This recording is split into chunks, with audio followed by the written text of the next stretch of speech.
as the first World Trade Center bomb, not the 9/11 one, but the first one in '93. As soon as that happened, all of a sudden everybody's an Islam expert now. And all the prophecy teachers went off on this side of the world. My personal opinion is, generally speaking, here's how the bad guy works. He gets everybody going this direction, and what's probably going on is over there. Not over here at all, it's probably over there. And that's just the way I think. You don't have to think that way. Probably some of you, that's the last thing you want to do is think like me. But that's the way the bad guy works. I've got a few minutes left to go. I hope this is, I'll sound like Eddie. I hope this has been a blessing unto you. I think it's provocative that in your text, let's put this down again. In your biblical text, I believe in the NAS and the KJV, it says, "Therefore, behold, I will allure her." And if you all know the story, you remember that this is Gomer he's talking about, that marries an adulteress, but the father's going to woo her in the latter days. It says, "I will allure her and bring her into the wilderness, and I will speak." Now in your English it says "comfortably" unto her, but the word is "lay." My opinion, just on a straight, concrete view, he's going to speak into her heart. That's why I believe you say he's going to speak into her heart. They translate it as comfortably, perfect. Ibrahim, once again, for the word of God is quick, that's Zoe, and powerful, that is energes, which is where we get the word energy from. So the word of God is living and is full of energy. Did I not just describe every single living thing in the universe right there? The word of our Father works exactly the same way. The word of our Father isn't those things. It just works the same. Remember, natural speaks of the spiritual, but the natural doesn't become the spiritual. And the spiritual doesn't become the natural. Natural is natural, and spiritual is spiritual. Yeshua speaking to Nicodemus, flesh and flesh is flesh, spirit is spirit. And one doesn't become the other. So the reason I say that is because generally people in the West, when they think that everything's in the Old Testament was natural and everything in the New Testament was spiritual, well, they just put the things together now and say, well, the natural just became the spiritual, so we don't do anything. But this time of year, there's a whole lot of people joining Weight Watchers and all these kind of things and running and taking care of and shape. I remember there's a lot of people, I run into a lot of people in my life that when they work out, they think they're turning their fat into muscle. And if they don't work out, then their muscle turns to fat. And I'm sure most of you are aware, no, fat is fat, muscle is muscle. You're either strengthening the muscle or you weaken it, but you don't turn one into the other. So the natural things are still what? They're still natural. But they speak and they tell us of something, our understanding of things that we cannot see, or the spiritual. That's the point of doing it in the natural. And to somehow stop doing it in the natural because we understand the spiritual, this is the whole point. And so once again, it's a discerner of the thoughts and intents of the heart. Blessed are those that are pure in the heart. There's one more thing I want to get to, because I want to. All right, here we go. This is what I'm going to do. Can you give me maybe just 15 minutes, please? Okay. Oh, can we put this back up again? I can do this myself. So I've been working out. I turn my fat into muscle. Here we go. All right, now we're going to talk about something to me. I'm just saying to me. It doesn't mean the same for you. From my point of view, what I'm about to teach here, just from my point of view, is the most important thing I've ever taught. And I mean that. I'm not saying that to me, this is the most important, the most relevant thing that I've ever taught. And some of you have heard me talk about it before. It's the difference between good and very good in your body. Because that has everything to do with everything we're going to be talking about. Because the point that I want to make sure I drill home before we leave tonight, before we come back tomorrow, is that the Father works exactly the same way every time. If not, we cannot say saved. The whole background of being faithful is that you can trust them. They always do what they say they're going to do. That's the whole basis of faith. without going into all the etymological backgrounds of it, that's the whole basis of it, and as it works in our lives, the daily things we do. I have faith in my Father because He always says what He's going to do. Now, if He's flippant, He changes His mind every 5 minutes, then I can't trust my parents. I still remember. Remember Tom Brokaw? You remember Tom Brokaw? Okay. I still remember he did a special back in the 80s, I believe it was, in which he went to a ghetto in Chicago, and he spent a few days down there. Yeah, it's just like liberal people. They think they can get an idea of what's going on, so they go down there and hang out with them for a day. And so, but nonetheless, after he does the special, there was this little black girl sitting next to him at the end of the show. And he turns to this little girl, and he said, this little girl is 19. She's had 7 children. She's 19. And they're all addicted to crack. Every one of them, because she's addicted to crack. Yeah, that's Chicago, America. That's true, that's true. Maybe not be that way in the red states, but it's true in the blue states. But he turns to that girl and he says, could you look at the camera and tell us if you could go back and change one thing in your life? If you were able to just change one thing in your life, what would be that most important thing that you would change? And she turns to that camera, tears in her eyes, and she says, if I could change one thing, my parents said that they were going to discipline me that they loved.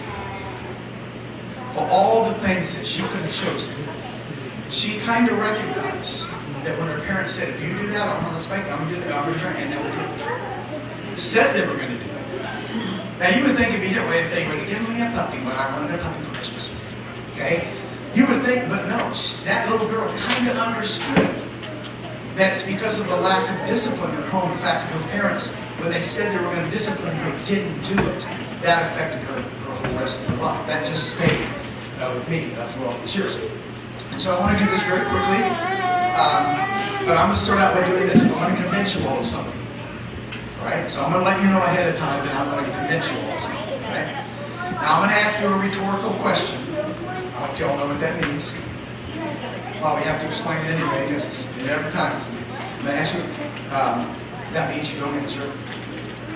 If someone came up to you and said that you only get to choose one single word to describe your entire Bible from Genesis to Revelation, 138,000 passages, don't tell me how many words, you only get to choose one single word, what word would that be? Don't tell me, yourself. What would be the word that we describe? Remember, the Bible is more than just people. It's birds, bees, flowers, all these kind of things. I'm going to propose to you the only logical word it could be would be life. To describe the Bible is all about life. Yeshua said, I came that you might have life and to have it more abundantly. I propose to you that every statute, every ordinance, every precept, every commandment of God is designed for one purpose, working together with all the other commandments. Because everything's interdependent. The Word is interdependent and in order. The creation is interdependent and in order. All those days in the beginning all need the other days. But they're all in a certain order. You can't just switch day 4 to day 1. Everything's just in the order that you would expect it to be for a natural universe to come into existence. And our young people need to know that. Their friends that they're going to meet in college are going to tell them they're going to say something else. That's not true. The Bible is the only religious book in the world that describes in harmony with our understanding of the universe a natural universe coming into existence. All other religions don't deal with the natural. They deal with the esoteric. They deal with like the Korean religions. The time is just 3 roosters. That time is actually roosters. Now the reason why they believe that is because when the roosters crow in the morning, it's time to get up. Okay? And so therefore time is just roosters. See, they don't have any insight past what man sees himself. But the Father describes perfectly in harmony how a natural universe would come together at the same time. I'm going to propose to you that if you only had one word to choose the adversary, what do you think that might be? Death. He came to steal and kill and destroy. So the Father's purpose is life. His purpose is to destroy that life. Now, if I've convinced you of that, if that seems logical to you, because that's going to be crucial, because life is going to begin in the place it should, in the beginning, is when it's going to begin. And so we're going to see how the Father chooses to bring life into existence. So as we go through the days, we see, for example, on day 1, God saw the light, and the light, it was good. Verse 10, the earth, water, and seas were good. The herb, grass, fruit, trees were good. The lights to rule the day and the night were good. The sea creatures and the fowl of the heaven were good. The beasts and the cattle were good. And God saw everything he had made, and behold, it was very good. Now here's your problem. It's these words. Let's take the word good. Let's start with that one. Now in the English, good is just a G, 2 O's, and a D. That's all it is. It's just 4 innocent little letters written on the board. They're just sitting there, just as letters. They're not involved in a worldwide satanic conspiracy to mess with your mind. They're just 4 letters sitting there on the board. And because of that, it's not the word good itself. There's nothing wrong with these 4 letters. It's the meaning over time is the problem. The meaning of the word good over time. Remember, and then began.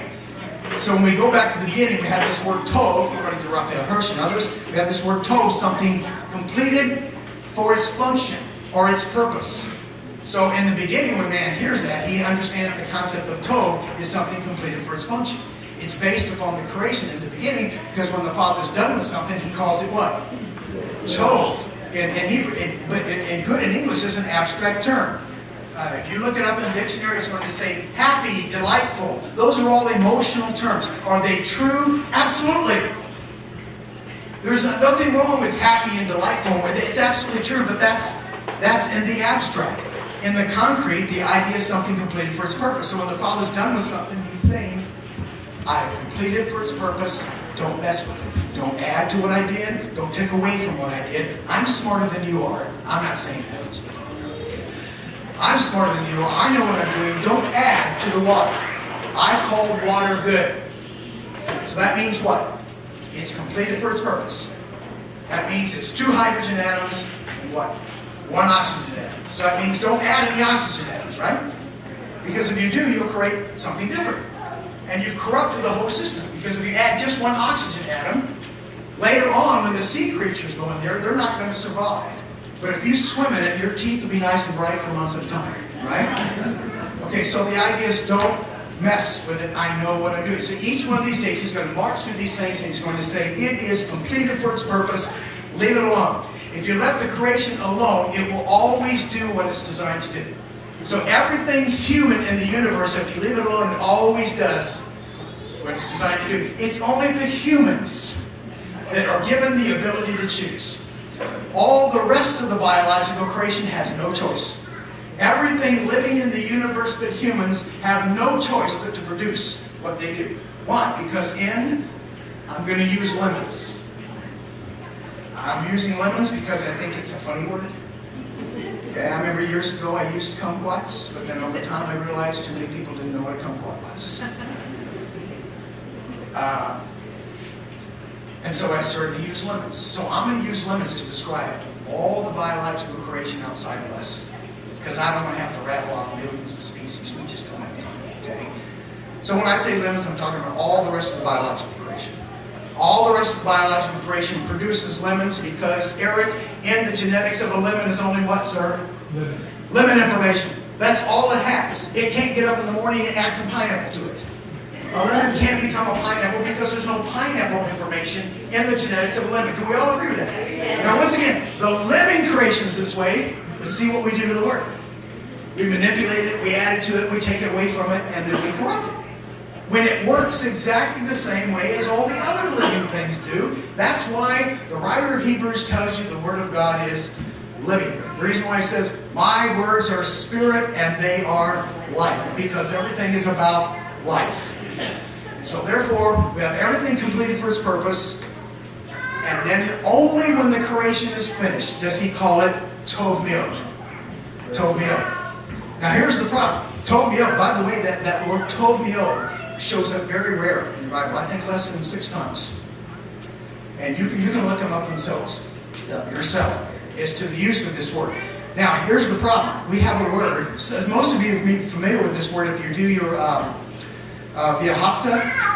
If you do your Via Hafta, if you're the ritual, some of the liturgy that you do, and you shall love the Lord your God with all your heart, soul, mind, and meldeka. Strength. The idea of adding the very to it is the idea of giving it everything you got. When he finishes that word strength, that's what he's saying. Give it all you got.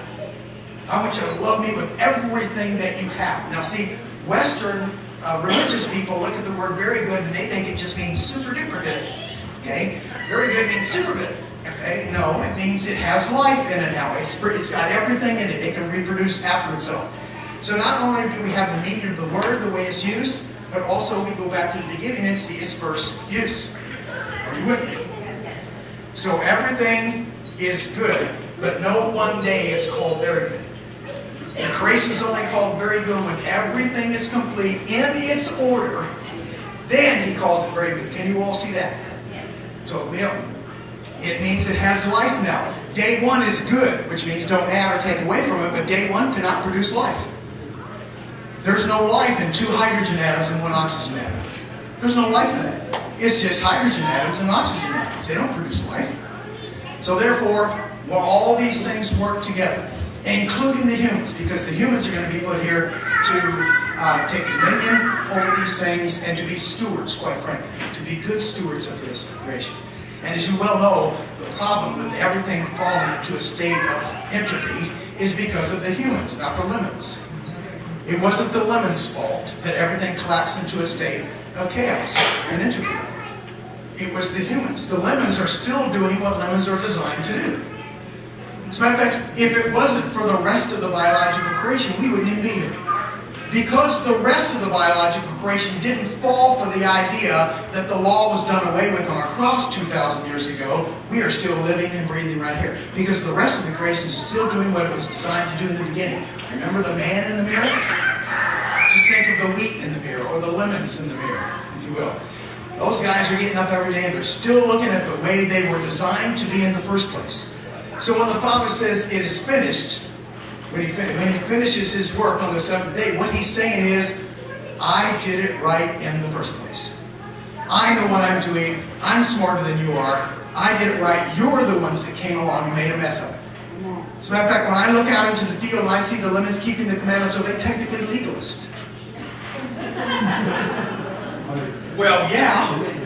Wouldn't that be logical? Well, based upon our modern definition of legalism, which is what? People like you and me who believe in Jesus and are still keeping commandments and teaching others to keep the commandments. We are legalists. Well, the whole rest of the biological creation is still doing that. And because they are, we are living and breathing here today because the rest of the people, it's only the people who were given choice are the ones that caused everything to collapse into a state of entropy. And from that point forward, with the Father's reputation at hand, he's got to restore all things. 2 more quick things will be done. I'm going to give you 2 more examples. I'll make sure we got that down before we get back here tomorrow. All right? Because I'm letting you know now that tomorrow I will reveal 4 of the 5 secrets of the universe. Tomorrow and only tomorrow. Okay? By the way, I did. You're the first stop here, so I got plenty of product, but that'll be when we're done with Sabbath tomorrow. Okay, having done my last shameless promotion, I'm going to take, because once you see this, I want you to see it everywhere. So I'm going to give you 2 examples where you see the same thing. One is when the Father was done with the males, he says the male is good, which means what? It's completed. He's completed for his purpose, which means what? Don't add to the male. Don't take anything away from the male. I know those who've been married, you're going to go, well, I don't know about that. Okay, no, he's good. He's just, in other words, there isn't anything that male needs to become a male. He's got everything he needs to be a male. Got it? Same with the female. She's got everything she needs to be a female. Don't be taking stuff away. Don't be adding stuff. I know what I'm doing. So the male is good, and the female is good. But what they're not is very good. They're not very good because if the male stands over here, female stands over here, like Adam and Eve got in the first fight already, right? Then what doesn't happen? Life. Remember everything, no baby. That's right. No life. Remember everything is about what? Everything's about life. The Bible is about life. And so therefore, life stops right there. So the two have to be, the two have to become one flesh. Now you have life continually. And that's the way the males and the females work. So now you can see that, that's why it isn't males and males. Because if you had males and males, what stops? Life. That's why homosexuality is an abomination. It's an abomination not because they're any less moral than heterosexuals are. It's an abomination because the very activity stops what? It stops life right there. That's why he calls it an abomination. I'm into life, the Father is saying. What you're doing stops life. Logically, life can't be reproduced. If you're putting a puzzle together and all the pieces are male, good luck with that puzzle. Okay? You need some females in here. I know it's just a guess of mine. I'm out on a limb. Okay? But the males and females have to work together. So we see it. First of all, to get you to see this picture before tomorrow, so far I've chosen two things that everybody in the world can see. Would you agree with that? Instead of talking about something, it's like when I remember when I first went to Greek seminary, because when you first go to regular seminary, you get 9 Greek classes and then 1 Hebrew, and then 9 more Greek classes and then another Hebrew. They throw in a Hebrew bone once in a while. Okay? Old Testament history. And that's about all. You learn a little bit of Hebrew, that's the end of it. But I remember my Greek teacher standing up in the class and saying, unless you know Greek, you cannot understand your Bible. Now, if that's true, then 96% of every single human being that's ever lived on the planet doesn't know a lick about their Bible. But then when I got involved in the Hebrew roots thing a while back, now we get Hebrew roots teachers standing up going, unless you know Hebrew, you cannot know the rest of your Bible. Well, you just made it worse. Now 99% of every human being doesn't know a lick of thing about anything about their Bible. That's why I believe the Father took these particular words and put them in something everybody can see wherever they go. It's just through Hebrew, through the restoration, what I believe, of the turning back of the pure language to the people, 7939 goes to this beautiful language. And the beautiful language points to everything that the natural people do when they just live their lives. That's how good and righteous our Father is. And this is the last one. How many have heard, remember I had this up on the board earlier, how many have heard someone say to you something like this? It may not be exactly like this, but something like this. You people who believe in Jesus and are still keeping feast are adding to the finished work of Christ on the cross. Remember I put that up earlier? Now that's from John. That's from the Gospel of John. That's what we're referring to. Because in the Gospel of John, Yeshua's hanging on the tree and he cries out from the tree or the cross to Telestai. Right? It is finished. That's what they're talking about. And so if you do anything above and beyond what he did on that cross, you're adding to the finished work of Christ on the cross. That's basically the fundamental theological teaching. Now the first thing I'd like to say is that Yeshua is called the last Adam, particularly associated in context with his death on that tree. 1 Corinthians 15, that's where it says last Adam. So it's in the context with him dying on the tree. He's called the last Adam because of the first Adam. The last Adam implies there was one before that. Am I nuts here or am I, no. Last Adam refers to as the first Adam. The first Adam brought death into the world, and the purpose of the function of Yeshua hanging on the cross to fulfill the work the Father sent him to do. The work the Father sent him to do was to restore what Adam, the first Adam.